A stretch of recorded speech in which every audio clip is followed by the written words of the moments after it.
first and foremost, we and you had a conversation a little earlier today, and this is something that I addressed. You wrote a piece. I don't know who was in a bigger mag. You were probably in a bigger magazine. Whose magazine's bigger? I got magazine envy. I wrote. Pause. I wrote something somewhat similar. We were having the same conversation around the same time. We were both writing these things. And I say in my piece that I believe to a certain degree, Ibrahim X. Kendi is a true believer of what he preaches. What say you when people ask you that? I know that's a question that you have to get all the time. Well, I mean, sure. I mean, I think Kendi is better than a lot who work in that area of anti-racism. It's funny. I'd shared the article, the book chapter, with Norm Finkelstein a while ago, and the first reaction that I got from him was, "Oh, you are a lot nicer to Mr. Kendi than I am," and well, that's not saying anything.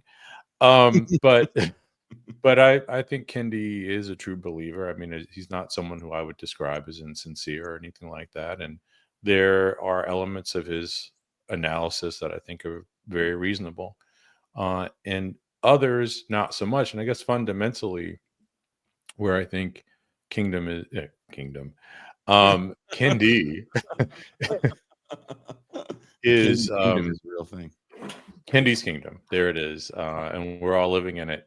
But where I think Kendi's kingdom comes up, unsatisfying for me is that there's, he has this reputation for coming up with something new. And it strikes me that the binary that he operates with, anti-racism and racism, is just an expression of a long-standing commitment among liberals to a binary that I describe that has shaped American public policy as it pertains to inequality since the Cold War, which is to slot inequalities into one of two frames: race in the form of blacks' alleged cultural deficiencies, going back to the Moynihan Report, or racism in the form of white people's alleged cultural deficiencies. And while, don't get me wrong, I think racism certainly is a factor, and I've argued this for quite some time, in forming inequalities, there's also more to it than that, right? I mean, and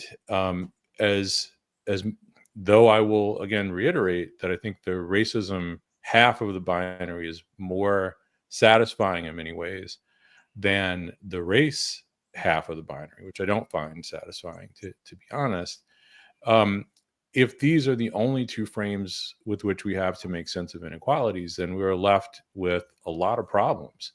And of course, when you get down to it, I don't think either of them can explain in totality the problems that are before us. And last thing I'll say, because I've gone on for too long, as useful as I think the racism frame can be, if all you have is race or racism with which to make sense of inequality, and that class is not part of the mix, right? The binary ultimately squeezes out what some of us might describe as class, and that doesn't mean employment per se.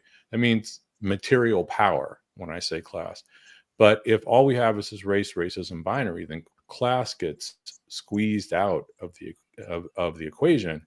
And so the things that can't be explained by racism are often explained even by Black Americans themselves in terms of race, Blacks' alleged cultural deficiencies. And all you have to do to appreciate that basic point is turn your Wayback Machine dial to the 1980s, 1990s, 2000s, and you will be reminded, just listen to an Obama speech on race. You'll be reminded of this basic point that so often Black Americans in that time frame, because they don't call it hegemony for nothing, had tended to likewise describe inequalities in terms of that impacted Blacks disproportionately, but not exclusively, in terms of our alleged cultural deficiencies, rather than capitalism, let's say. So there, how's that?